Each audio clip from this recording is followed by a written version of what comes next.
14वीं सदी की शुरुआत में दक्षिण में दो बड़ी सल्तनतों की स्थापना हुई थी, बहमनी सल्तनत और उसके दक्षिण में विजयनगर। बहमनी सल्तनत महाराष्ट्र के पूरे इलाके और कर्नाटक के कुछ हिस्सों में फैली हुई थी। वो 150 साल तक कायम रही। उसमें तंग नजरी थी, कत्लो गारत थे, जुल्म था। अमीरों और सुल्तानों की अयाशी के बरखिलाफ थी आम जनता की गरीबी और बदहाली। 16वीं सदी की शुरुआत में बहमनी सल्तनत नाकारी और अयोग्यता की वजह से बिखर गई। इस दौरान विजयनगर राज्य 200 साल से चला आ रहा था और काफी तरक्की कर रहा था। दक्षिण पर इख्तियार पाने की कोशिश में विजयनगर, बीजापुर, अहमदनगर, गोलकुंडा, बीदर और बिरार, इन 6 राज्यों के बीच कई लड़ाइयां हुईं। आपस में कई तरह के गठजोड़ हुए जो बदलते ही रहे। जब भी कोई एक राज्य ज्यादा ताकतवर लगने लगता तो बाकी सब मिलकर उसके खिलाफ खड़े हो जाते। आखिरकार विजयनगर के वैभव और उसकी शक्ति ने औरों को उसके खिलाफ उकसाया। कृष्णदेवराया के बाद उसके सौतेले भाई अच्युतदेवराया ने राज किया और उसके बाद अच्युतदेवराया का भतीजा सदाशिव सिंहासन पर बैठा। मगर सदाशिव कहने भर के लिए राजा था। राज्य की बागडोर कृष्णदेवराया के दामाद और शासनपाल रामराया अपने मजबूत हाथों में संभाले हुए थे। अपनी राजनीतिक सूझबूझ और फौजी ताकत के बल पर रामराया दक्षिण के बाकी राज्यों की किस्मत बनाने बिगाड़ने पर तुला हुआ था। गोलकुंडा का सिंहासन आखिरकार तुम्हें मिल ही गया बेटे। वालिद की मौत के बाद अगर आपने मुझे सहारा ना दिया होता तो मैं कहीं का भी ना रहता। मेरे भाई जमशेद गद्दी छीनने थे और मुझे तो वो जान से ही मरवा डालते। पर पता नहीं तुम इतने कम सिपाहियों का दस्ता लेकर क्यों जाना चाहते हो। मैं तुम्हें सिपाही दे सकता हूं बेटे, क्या मैंने कभी इनकार किया है? नहीं राया, अगर आपके सिपाहियों को लेकर चलूं तो लोग समझेंगे कि आपके बलबूते पर गद्दी पर बैठा हूं। ऐसी कोई बात नहीं बेटे, पर मैं नहीं चाहता कि तुम बिना कारण अपनी जान खतरे में डालो। क्या मैं पराया हूं? क्या तुम पर मेरा कोई हक नहीं? 13 साल की उम्र में मुझ बेसहारे को आपने सहारा दिया, बस तब से आप ही मेरे बुजुर्ग हैं। तुम्हारे पिता ने मुझ पर जो उपकार किए उसका कर्ज चुकाया है मैंने, और कुछ नहीं। आपने मुझे अपनी शफकत और मोहब्बत से नवाजा, मुझे जीने का तरीका सिखाया। तो बेटे, जब मैं कह रहा हूं अपने साथ सैनिक क्यों नहीं ले जाते? गोलकुंडा के अमीर इसका गलत मतलब निकालेंगे राया, और आप ही ने तो मुझे नसीहत दी है कि राजनीति और निजी संबंधों को मिलाना ठीक नहीं। हां, पर यह सही है, मगर इस बार वजह कुछ और है। तो फिर विजयनगर के सिपाही लिए बिना ही जाने दीजिए मुझे। चलो, तो ये बात है तो ठीक है, मैं तुम्हें रोकूंगा नहीं। आओ गले मिलने।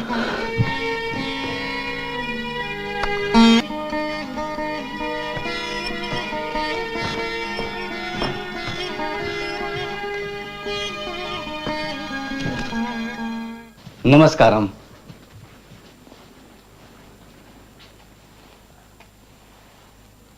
सुनिए तिरुमलाकर, आपने क्या शासनपाल रामराया से मेरी हाजिरी की बात छेड़ी? इफंदी असलम बेग, मैं कई बार आपसे कह चुका हूं, धीरे से काम लीजिए। राया अभी बहुत व्यस्त हैं।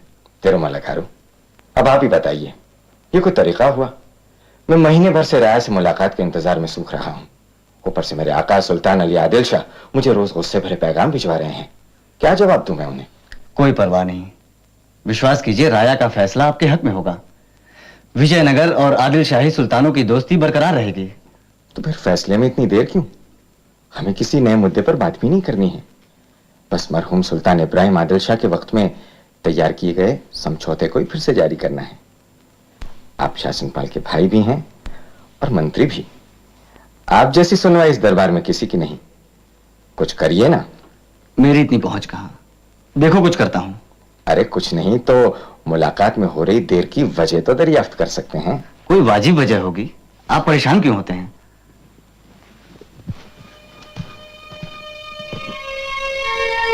राजदूत के लिए सब्र की सलाहियत सीखना बहुत जरूरी है। अब देखो, हम बेग को सब्र सीखने का बहुत अच्छा मौका दे रहे हैं। बेग से ज्यादा बेसब्री उसके आका आदिल शाह को है। तो फिर आदिल शाह को कुछ और दिन इंतजार करना होगा। उसका क्या फायदा?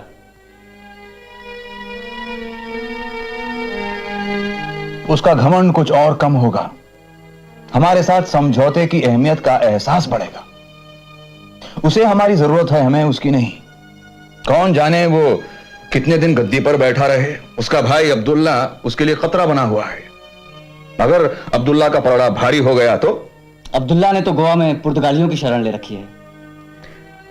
तो फिर हम अली का साथ देकर पुर्तगालियों को यह जताएंगे कि दक्कन के मामले में हमें पूछे बिना वो कभी दखल अंदाजी नहीं कर सकते।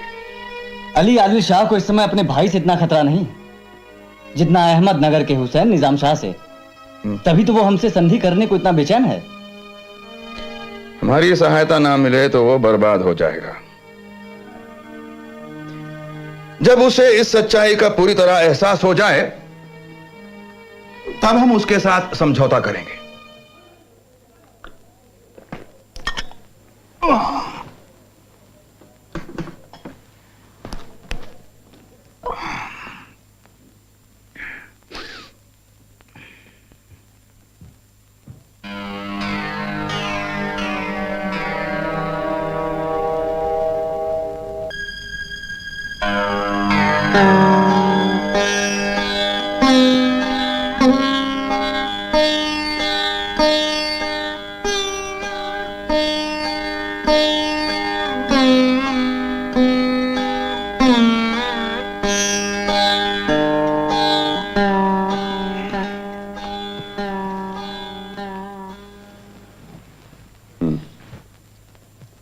राया रायन, मेरे आका सुल्तान बीजापुर अली आदिल शाह हुकूमत विजयनगर से दोस्ती के ख्वाहिशमंद हैं।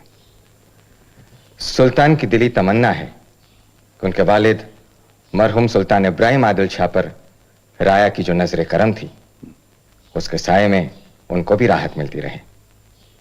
सुल्तान की गुजारिश है कि अब जल्दी मुआहदियत पर दस्तखत कर दें। फंदी बेग, आशा है आपकी खातिरदारी में कोई कसर नहीं रही। राया, आपकी मेहमान नवाजी तो मशहूर है। सुल्तान ने मजीद अर्ज किया है कि क्या आप पहली बार विजयनगर आए हैं? एक बार पहले भी आने का शर्फ हासिल हुआ है राया, पर बहुत कम अरसे के लिए। तो इस बार शहर को ठीक से देखने की काफी फुर्सत मिली होगी आपको। कैसा रहा हमारा ये विजयनगर? शहर तो बहुत वसी और खूबसूरत है राया। राया, जिन नटों को आपने बुला भेजा था वो आ गए। बुलाओ बुलाओ, उन्हें अंदर बुलाओ।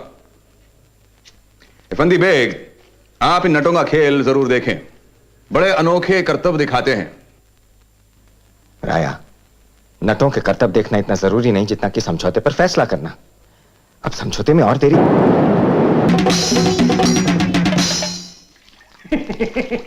भाई खूब रही। बीजापुर के सुल्तान के सफीर पर गवार नटों को तरजीह दी गई। आप क्या इतने हफ्ते वहां झक मार रहे थे? या फिर किसी के इश्क में मुब्तला हो गए थे? हुजूर, इस तरह बाह मत हिलाइए। सुल्तान, राम राय ने ऐसा सलूक करके मेरी नहीं आपकी बेइज्जती की है। कोई तहरीरी पैगाम भेजा उन्होंने? उसकी नौबत ही कहां आई हुजूर। राया फरमाते हैं कि अगर आपको उनकी दोस्ती दरकार हो तो खुद जाकर मिलिए। एलची से काम नहीं चलेगा। उनकी ये जरूरत? मैं ठहरा बीजापुर का सुल्तान, वो महज एक शासनपाल। मैं जाऊंगा उनके पास, वो यहां क्यों नहीं आ सकते? उन्हें तैयार कैसे करें हुजूर? वो अपने आप को हमसे ज्यादा बुलंद और ताकतवर साबित करना चाहते हैं। उनसे कहो हमें समझौता नहीं चाहिए। हुजूर, जल्दबाजी से बात और बिगड़ जाएगी। अहमदनगर के हुसैन निजाम शाह पहले ही से हमारी सरहद पर जमे हुए हैं। अब इब्राहिम कुतुब शाह भी आन पहुंचे, इसलिए विजयनगर से दोस्ती करनी ही होगी और आपको राम राय के पास जाना पड़ेगा।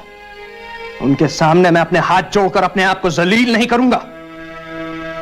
हुजूर, जिल्लत से बचना और बात बनाए रखने की एक तरतीब है, अगर आप मान जाएं। हाल ही में राया का चहेता बेटा गुजर गया। आप पुरसे के बहाने वहां जा सकते हैं।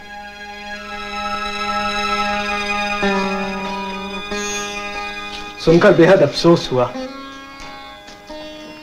किसी अजीज के अचानक गुजर जाने से खलासी रह जाती है, और उस खालीपन को दूर करना बहुत दर्दनाक है।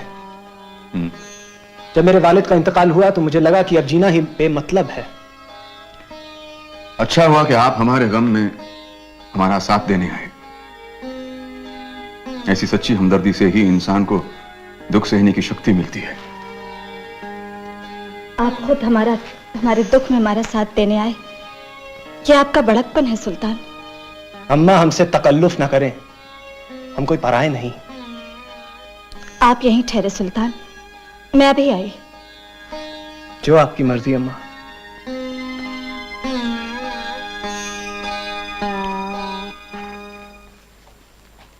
क्या आप अपनी इस यात्रा से संतुष्ट हैं सुल्तान? बहुत खुश रहा, उम्मीद से कहीं ज्यादा। तभी तो मैं कहता हूं कि दूतों के जरिए बात करना उचित नहीं। दो शासक आमने सामने सीधी बातचीत करें तो नतीजा अक्सर सफल होता है। सही सही फरमाया।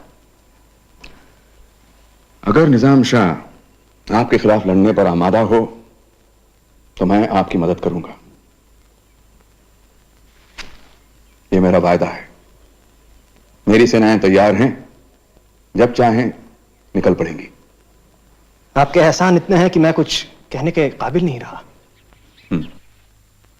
क्या पहले मंसूबा बना के मुझे जलील किया, फिर बेहुदा और रूखे पैगाम भिजवाए, फिर जब मैं उनके दरबार में ख्वार और नाशाद होकर पहुंचा तो अचानक अपना रुख पलट दिया। मेरी इतनी ज्यादा इज्जत की कि मैं शर्मिंदा हो गया। इतना ही नहीं, मेरे सर पर शफकत का हाथ रखा और राजकुमारी तिरुमलंबा मुझे अपना बेटा मानने लगी। मुझे कुछ समझ नहीं आया कि इसके पीछे कौन सा राज है। हुजूर, बात पर सीधी और सपाट है। पहले जब उन्होंने आपसे रूखा बर्ताव किया तो वो ये जताना चाहते थे कि बीजापुर उनकी नजरों में कितना हैच है। फिर जब आप बिन बुलाए उनकी खिदमत पे पहुंच गए तो उन्हें अपनी फराखदिली दिखाने में कोई उजरे नहीं रहा और झट समझौते पर भी तैयार हो गए। और समझौता भी कैसा? अगर वो चाहते तो हमारे सामने कड़ी शर्तें रख सकते जो हमें कड़वी घूंट की तरह पीनी पड़ती, लेकिन ऐसा नहीं हुआ। शर्तें भी वाजिब हैं। हुजूर, गलतफहमी में मत रहिए। राया बिना अपना फायदा देखे किसी को कुछ देते नहीं है। जब रायचूर और दोआब उनके कब्जे में है तो बीजापुर से उन्हें क्या दरकार। आपको मुतमईन करके अगर वो पूरे दक्कन पर अपनी साख जमा लें तो उन्हें और क्या चाहिए। उनकी ये मंशा हमारे लिए बहुत खतरनाक साबित होगी। ये बात दूर की है, आज की सोचो। आज वो हमारे हक में निजाम शाह पर रोक लगाएंगे। अगर वो वायदा खिलाफी ना करें तो अभी तक उनकी फौज की कोई खबर नहीं मिली। इरफान, आप जरूरत से ज्यादा शक करते हैं। क्या करूं हुजूर, पेशा ही कुछ ऐसा है। हजूर आदाब, ये रहा शाही फरमान।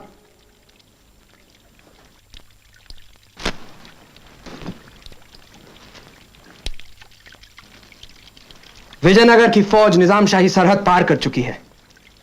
देखा, राया ने अपना वायदा पूरा किया। हुजूर, अब जब राया मैदान में उतर पड़े हैं तो क्या इब्राहिम कुतुब शाह भी पीछे हट जाएंगे? बिल्कुल। कुतुब शाह की इतनी हिम्मत कहां कि वो राया के खिलाफ हथियार उठाए। हमारे खिलाफ उसे हथियार उठाने की हिम्मत कैसे हुई? वो अच्छी तरह जानता है कि मैं इस लड़ाई में हाथ डाल चुका हूं, फिर भी तुम्हारे प्रिय इब्राहिम ने डटे रहने का फैसला किया है। उसकी दुश्मनी आपसे नहीं, अली आदिल शाह से है। तुम उसकी तरफदारी मत करो, मैं उसे अच्छी तरह जानता हूं। वो जानबूझकर पीछे नहीं हट रहा। विश्वास नहीं होता। हां, मगर सच्चाई यही है। शायद उसे ये लगता हो कि आपका अली आदिल शाह की तरफदारी करना सिर्फ एक औपचारिकता है। ऐसा तो कोई मूर्ख ही सोचता है, और इब्राहिम कोई मूर्ख नहीं। वो जानबूझकर हमारा विरोध कर रहा है। आपका विरोध करके उसे मिलेगा क्या? वो शांति कायम करने में एक बड़ी भूमिका निभाना चाहता है। तब तो ये एक समझदारी की चाल हुई। ना, आप तो यही कहती। आप ही तो कहते थे कि वो आपका होनहार चेला है। आपको तो गर्व होना चाहिए। हाँ, इतना होनहार चेला कि वो मेरे सारे उपकारों को भूल गया। अपने थोड़े से लाभ के लिए मेरी ही छाती पर चढ़ गया। आप कोई गुप्तचर क्यों नहीं भेजते? मुझे पूरा विश्वास है आपका संदेशा पाते ही वो अपना इरादा बदल देगा। नहीं नहीं, राजनीतिक फैसले ऐसे नहीं बदले जाते। मुझे कुछ और ही तरीका अपनाना पड़ेगा।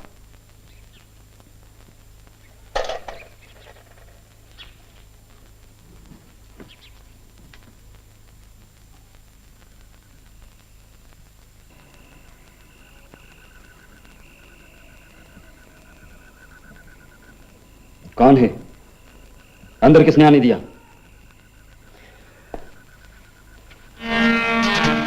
राया, आप यहां कैसे?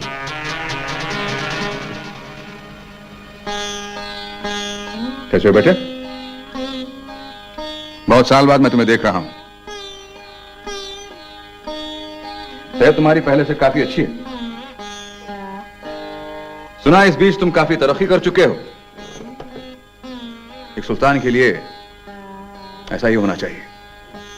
आप मुझे बुलवा लेते, कम से कम अपने आने की इत्तला तो कर देते, ताकि मैं शान से आपका इस्तकबाल तो कर सकता। नहीं नहीं भाई, ऐसी कोई बात नहीं है। तुम्हें देखने की इच्छा थी तो चला आया। रानी तिरुमलंबा भी तुम्हें याद कर रही थी। क्या बात है, तुम मुझे देखकर खुश नहीं नजर आते। राया, ये बात नहीं है, मैं तो हैरान हूं। मेरा मतलब है कि इस तरह अचानक कोई किसी से मिलने नहीं चला आता। अच्छा, तो फिर क्या दूध भेजता? गोलकुंडा सुल्तान से मिलने की प्रार्थना करता? यही चलन है। मेरा मतलब है कि ना जाने घबराहट में मैं कैसी उल्टी सीधी बातें बके जा रहा हूं। मैं मुआफी चाहता हूं, मगर फिर भी इस तरह की मुलाकातें पहले से तय होनी चाहिए।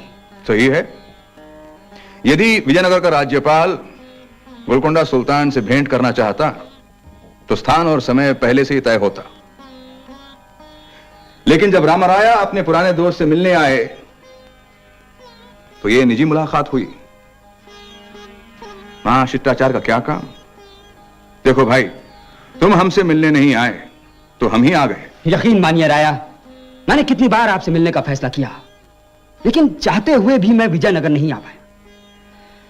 आप ही ने तो नसीहत दी थी कि जज्बात के बहाव में नहीं आना चाहिए। एक हुक्मरां को अपने जाती ताल्लुकात को तरजीह नहीं देनी चाहिए। बिल्कुल ठीक। लेकिन मैंने तुम्हें यह भी सिखाया है कि एक सुल्तान नियम को अपने हिसाब से मोड़ भी सकता है, और कभी कभी ऐसा करना बहुत लाभदायक होता है। हाँ, लेकिन कुछ खास मौकों पर ही। क्या यह वैसा ही कोई खास मौका है? जी हां, तुमने इसे कुछ ऐसा ही बना दिया है। मैं कुछ समझा नहीं। तुम या बन रहे हो या बेवकूफ हो, या दोनों बातें सच हैं। लेकिन हमारी सेनाएं आमने सामने खड़ी हैं। किसी भी पल जंग छिड़ सकती है। हम दोनों रणभूमि में दुश्मनों की तरह मिलेंगे। तुम ये सब सोचे बगैर मैदान में कूद पड़े। क्या शहीद बनने हैं? पर यह लड़ाई हमारे बीच नहीं राया। कि हमारे बीच होती तो क्या मैं बात को आगे बढ़ने देता? तुमने जो मांगा मैं बिना लड़े मैं तुम्हें सौंप देता। तो फिर इस लड़ाई को भी खत्म कर दीजिए। निजाम शाह को मैं समझा दूंगा और आदिल शाह वही करेंगे जो आप कहेंगे। दोनों के बीच नई शर्तें और मुद्दे तय कर सकते हैं। शर्तें और मुद्दे? क्या यह नटों का खेल है? हुसैन निजाम शाह ने अली को कमजोर समझकर उसकी जमीन हड़पने की योजना बनाई, और तुम भी उसके जाल में फंस गए हो। क्या आदिल शाह के साथ मेरे समझौते को तुम भूल गए? क्या मैं चुप बैठा रहता? फिर क्या करें, आप ही बताइए। फैसला तो तुम्हें करना है। क्या तुम मेरे खिलाफ अपनी तलवार उठाना चाहते हो? राजकुमारी यह सुनकर कभी विश्वास नहीं करेंगी कि तुम मेरे विरुद्ध खड़े होना चाहते हो। नहीं राया, मैं आपसे जंग नहीं करना चाहता। फिर यह सब क्यों? निजाम शाह ने तुम पर ऐसा कौन सा जादू कर रखा है कि तुम अपने प्रियजनों को भी भूल गए हो? एहसान फरामोशी की भी हद होती है। मैं एहसान फरामोश नहीं हूं। आप क्या चाहते हैं? जो कहे मैं करने को तैयार हूं। गोलकुंडा वापस चले जाओ। मगर मैं निजाम शाह से वादा कर चुका हूं। इस वादे का कुछ मतलब नहीं। क्या निजाम शाह तुम्हारी सेना का खर्च उठा रहा है या कोई इलाका भेंट करने वाला है? कुछ निजी फायदा नहीं, फिर भी तुम मुझसे लड़ना चाहते हो, क्यों? मैं भी आपकी देखा देखी सियासतदान बनने चला था राया। मैंने सुना कि तुम एक विशेष योजना बनाकर मेरे खिलाफ लड़ने वाले हो, पर अब लगता है यह योजना तुम्हारी नहीं, निजाम शाह की थी और तुम उसके खेल के सिर्फ एक मोहरे हो। अब मैं निजाम शाह से क्या कहूं? कुछ नहीं कहोगे। एक सुल्तान को अपनी राय बदलने का हक होता है। हां, और आइंदा सोच समझकर कदम उठाना बरखुरदार। तुम्हें रोकने के लिए मैं सदा नहीं रहूंगा।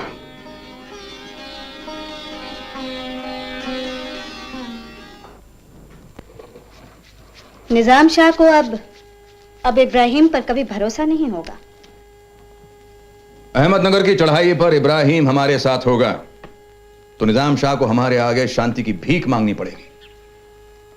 निजाम शाह से दुश्मनी मोल लेकर हमें क्या लाभ? अपने आप में कोई लाभ नहीं राजकुमारी, पर हम यह सिद्ध कर पाएंगे कि दक्खन में हमारे हुक्म के बिना कुछ भी मुमकिन नहीं है, चाहे वो युद्ध हो या शांति या समझौता। दक्कन में सभी राज्यों की सीमाएं बंधी हैं, फिर भी जाने लड़ाइयां क्यों होती हैं? ये भले आपस में लड़ते रहें, पर इन सबको हमारे आगे झुकना होगा। कृष्णदेवराय के जमाने से दक्खन में सबसे शक्तिशाली राज्य है विजयनगर, और यह बात हम बाकी राज्यों को कभी भूलने नहीं देंगे। नान नगारों ने सल्तनत को इस तरह कभी बिगड़ने नहीं दिया था। ससुर जी की दो नीतियां ऐसी थी जो हमें कभी नहीं भाई। एक तो ये ब्राह्मणों को अधिक महत्व देना, और आपने तो चुन चुन कर सारे ब्राह्मण अधिकारी निकाल दिए। दूसरी क्या नीति थी? इन सुल्तानों को इतनी आजादी देना। एक तो ये छोटी छोटी बात पर लड़ते झगड़ते रहते हैं, और फिर इनका कोई आदर्श नहीं। ये ज्यादातर इनका समय नाचने गाने और अय्याशी में गुजरता है। इनको चाहिए एक सरपरस्त जो इन पर कड़ी निगाह रखे। आपको मालूम होना चाहिए कि सुल्तान भी इंसान है, कठपुतली नहीं। विजयनगर के शासनपाल, कन्नड़ा देश के रक्षक राम राया अलिया अरविड़ू को हुसैन निजाम शाह सुल्तान अहमदनगर तस्लीम करता है। मैं खुश हूं कि आप खुद मुझसे मिलने आए सुल्तान। तबीयत कैसी है? सुना था बीमार हैं। इनायत है आपकी, मैं बिल्कुल ठीक हूँ। राया, हमारी रियाया को बड़ा नुकसान उठाना पड़ा। फसलें जल गई, गांव तबाह हो गए, शहर अहमदनगर में उल्लू बोल रहे हैं। इन हालात के लिए मैं जवाबदार नहीं हूं सुल्तान, आप हैं। हमारा झगड़ा विजयनगर से नहीं बीजापुर से था, फिर भी आपकी फौजों ने हमारी सल्तनत में तबाही मचा दी। किस बिना पर? बीजापुर के अली आदिल शाह मेरे अजीज हैं। हमारा समझौता है कि हर खतरे में मैं उनकी सहायता करूंगा। राया, बिला वजह हम पर सितम ढा रहे हैं, और आपके गुस्से को ठंडा करने के लिए मैं जो भी मुमकिन हो करने को तैयार हूं। हमारी शर्तें मान लीजिए सुल्तान, तो इसी वक्त मैं अपनी सेना वापस कर लूंगा।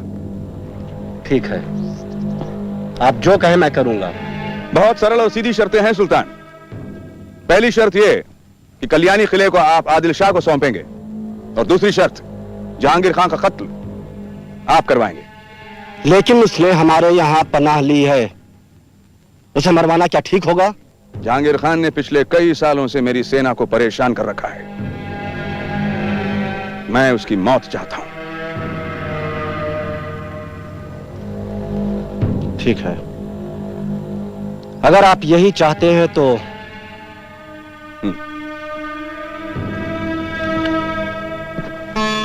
इतना ही नहीं, राम राया ने अपने चेले इब्राहिम कुतुब शाह को भी सबक सिखाने का फैसला किया, क्योंकि इब्राहिम ने उनके खिलाफ तलवार उठाने की जुर्रत की थी।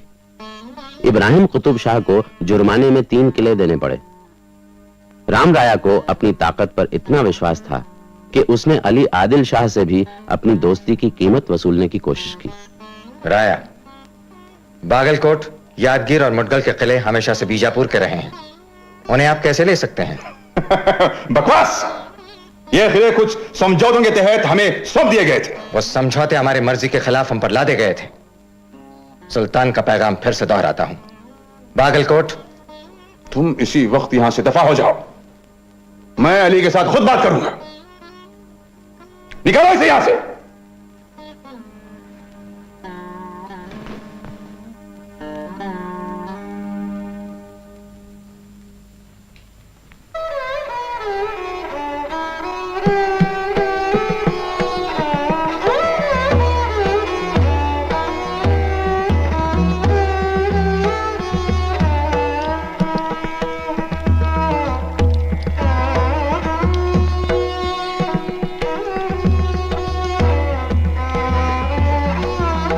इफंदी भाई, आप बहुत जल्द तैश में आ जाते हैं।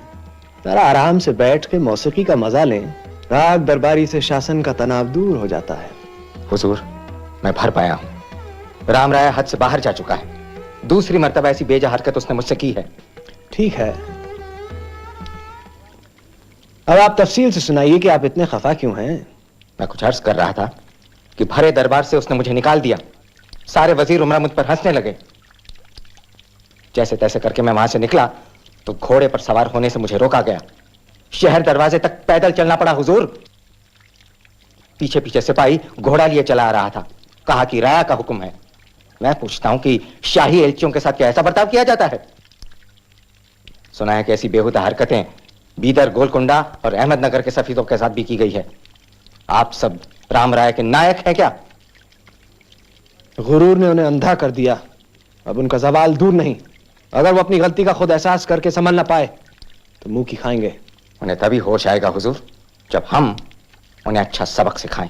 वो कब तक अपनी मनमानी करते रहेंगे आखिर? तो तुम्हारी राय है कि बीजापुर तन तनहा विजयनगर के खिलाफ महाज खड़ा करे। मैं क्यों बर्बाद हो जाऊं बिना वजह, ताकि कुतुब शाह, निजाम शाह और बरीद शाह गीदड़ों की तरह हमारी रही सही सल्तनत को बांट खाएं। अकेले राय का मुकाबला ना सही, मगर उन सल्तनतों से एकजुट होकर तो कर ही सकते हैं। राया मेरे बुजुर्ग हैं, मैं ऐसा कुछ नहीं करूंगा जिससे उन्हें ठेस पहुंचे। उनके खिलाफ अहमदनगर, गोलकुंडा और बीदर जैसे गीदड़ों के साथ मैं नहीं खड़ा हो सकता। तो फिर जिल्लत सहते रहिए उम्र भर। आप बेकार में परेशान हुए जा रहे हैं। वक्त आने पर सब ठीक हो जाएगा। अरे खाक ठीक हो जाएगा हुजूर। आपको बेइज्जती का एहसास ना सही, मुझे तो है। मैं फिर कभी राया के पास आपकी तरफ से नहीं जाऊंगा। आप और जो कुछ मुझसे करवा लें। आपने हमेशा हमारी वफादारी से खिदमत की है, अब वही करिए जो आपका दिल कहे।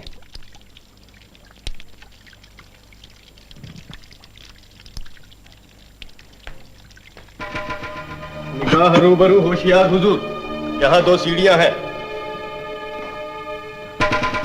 ये बखेड़ा लेकर तुम मेरे पास क्या आए हो भाई? ताज्जुब है तुमने इसका जिक्र अपने मालिक से नहीं छेड़ा।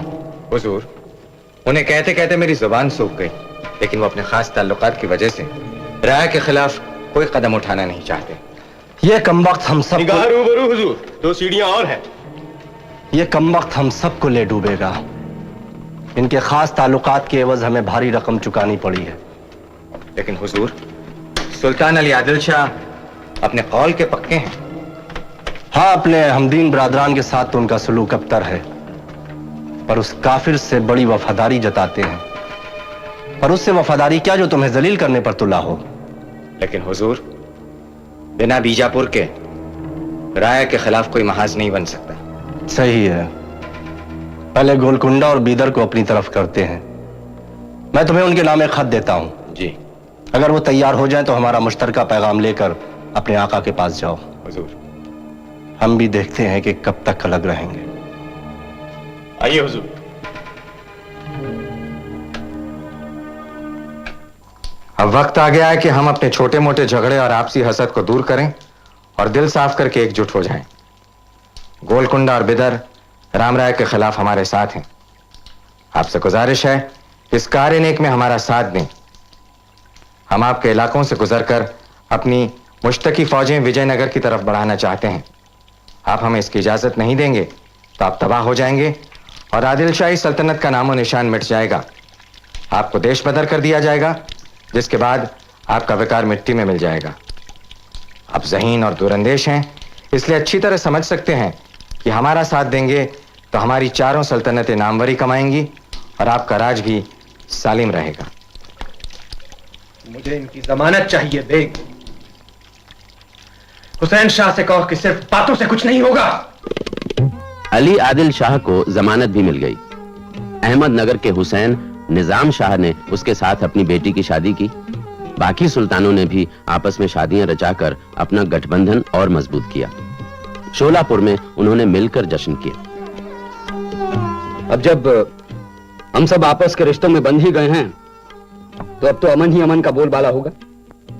अमन तभी कायम होगा जब हम सब मिलकर विजयनगर के रामराया को शिकस्त देंगे। रामराया का नाम भर सुनते ही आप सबको सांप सूंघ गया। आप लोग इतने खौफजदा हैं उससे? खौफ की बात नहीं। देखिए, जिसका इंसान एहसानमंद हो उसके खिलाफ जंग करना खुशी का सौदा नहीं है। मानो कि रामराया ने तुम्हें बहुत कुछ दिया, पर तुम्हें इस कुर्बत की कीमत भी चुकानी पड़ी उन्हें कई किले अता करके। किले छीने राया ने इसलिए कि उनकी नजर में मैंने उन्हें धोखा दिया था तुम्हारे साथ जब मैं उनके खिलाफ लड़ा था। कुछ भी हो, मैं उनके एहसानों को नहीं भुला सकता। और नहीं मैंने खुद उनकी फराकदिली देखी है, पर हमारी उनके साथ कोई जाती दुश्मनी नहीं है, ये याद रहे। तो फिर जंग की बात ही क्यों उठाएं? इसलिए कि हम सब रामराया के रहमो करम पर जिंदा नहीं रहना चाहते। हम सब आजाद हुक्मरां हैं। देखिए, विजयनगर को किले मैंने सिर्फ इसलिए दिए ताकि उनकी फौजें हमारी रियाया को परेशान न करें। तुम एक सुल्तान की तरह नहीं सोच रहे हो इब्राहिम। तुम्हारे ख्यालात पस्त हैं, उनमें दूरंदेशी का नामो निशान तक नहीं। फिर आप बताइए हमें क्या करना है?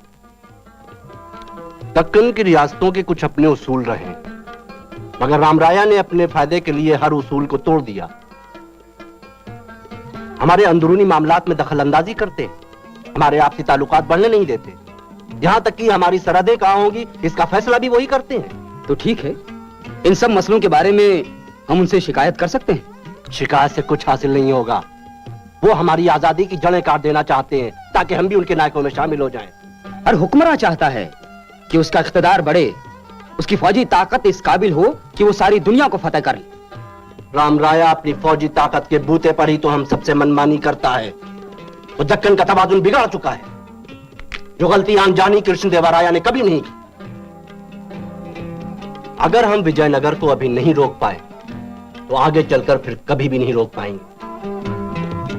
हमें से कोई तनहा रामराया से लोहा नहीं ले सकता, मगर हम सब मिलकर उसे जरूर सबक सिखा सकते हैं। उनका यह समझौता 2 दिन से ज्यादा नहीं टिकने वाला। देख लेना, वो एक एक करके मेरे पास आएंगे मेरी मदद मांगने। महाराज, अब की बारी कुछ बात ज्यादा ही बढ़ गई है। उन्होंने अपनी संधि को शादी विवाह करके और भी ज्यादा मजबूत कर लिया है। गुप्तचरों की सूचना है, हुसैन शाह की एक लड़की चांद बीवी अली आदिल शाह से ब्याही गई और दूसरी लड़की जमीला इब्राहिम कुतुब शाह से। फिर अली की बहन बीवी हदिया सुल्तान हुसैन शाह के बेटे मुर्तजा से ब्याही गई। उनकी एकत्रित सेनाएं आक्रमण के लिए तैयार खड़ी हैं। इन सब का कुछ नहीं होना। जल्द ही वो एक दूसरे की बोटियां नोचने लगेंगी। मैं आपसे विनती करती हूँ राया कि इस मामले को गंभीरता से लें, इससे पहले कि उसके कदम इस धरती पर पड़े, हमारे किसानों को सताए और हमारे गांव बर्बाद करे। आप किसी तरह उनकी संयुक्त सेना को तोड़ गिराएं। प्रजा आपको अपना एकमात्र रक्षक समझकर आप ही के सहारे जी रही है। उन पर दया करें राया। ठीक है, सभी नायकों को अपनी टुकड़ियों के साथ आने को कहो। उन्हें कीमती उपहार देने का प्रबंध करो। तिरमला, तुम कृष्णा नदी के पास वाले किलों पर अपनी फौज जमाओ ताकि दुश्मन नदी पार न कर सके। मुख्य सेना को लेकर मैं आगे बढ़ूंगा। बिस्लप्पा, ये सारी तैयारियां फौरन करो। मैं उन कुत्तों को विजयनगर की असली शक्ति दिखाऊंगा। सिपाहियों, आगे बढ़ो! सिपाहियों, आगे बढ़ो!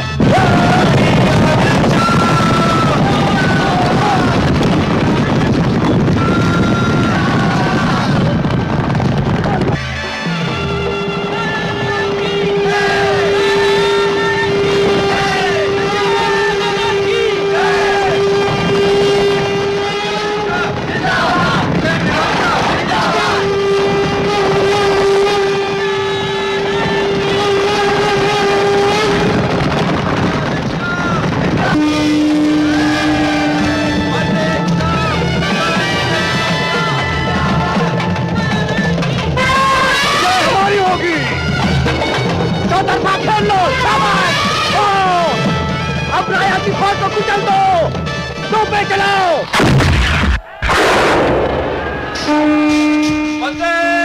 हमारी है। दोनों फौजें आपस में भिड़ गईं। तोपों के धमाकों से इतना धुआं उठ रहा था कि हाथ को हाथ नहीं सूझता। शुरू में लड़ाई एक किस्म की आंख मिचौली सी थी। फिर राम राया को एहसास हुआ कि जीत एक खेल नहीं है।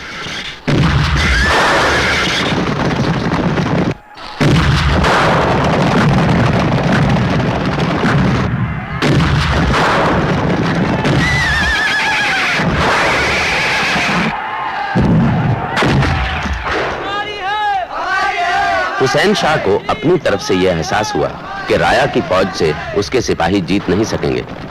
फिर उसने अपनी जान की बाजी लगाई। हमारा खेमा यही लगाओ बीच राह में। हुजूर ये आप क्या कह रहे हैं? रात अनात का हुक्म तो तभी दिया जाता है जब कोई अपनी जान की बाजी लगाए। अब हम मरेंगे या फतह याब होंगे, मगर यहाँ से पीछे नहीं हटेंगे।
अली आदिल शाह ने राम राया के भाई तिरुमला का सामना किया, पर तिरुमला ने अपने बचाव की कोई खास कोशिश नहीं की। तिरुमला रणभूमि छोड़ भागा तो अली आदिल शाह ने राम राया की सेना पर पीछे से वार किया।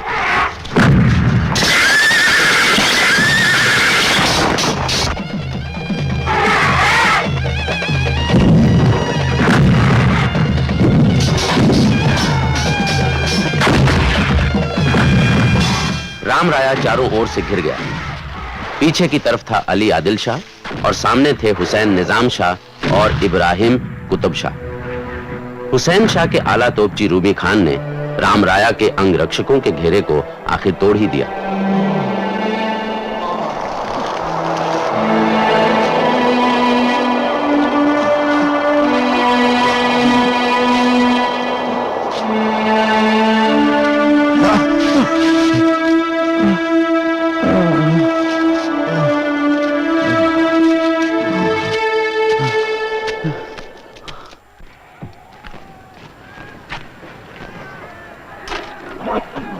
राया, जाओ तुम लोग, जाओ। क्या आपको चोट लगी है राया? बोलिए। अच्छा तो राया यहाँ है। हुजूर आप बातों में मत पड़िए, फौरन इनका कत्ल कीजिए, वरना मेरे आका सुल्तान अली आदिल शाह इन्हें किसी महफूज जगह ले उड़ेंगे। आप अपना बदला लीजिए। हुसैन शाह को बुला के लाता हूँ। राया, कैसे हो इब्राहिम? अच्छे सुल्तान बन गए हो।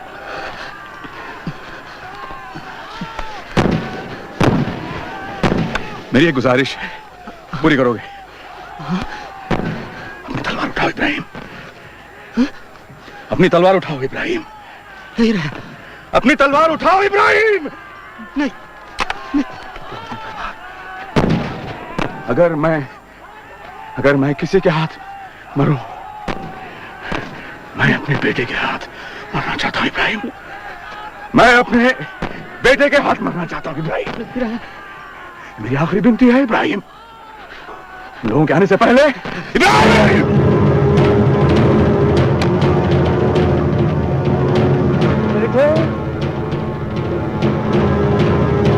कृष्णा, भगवंता,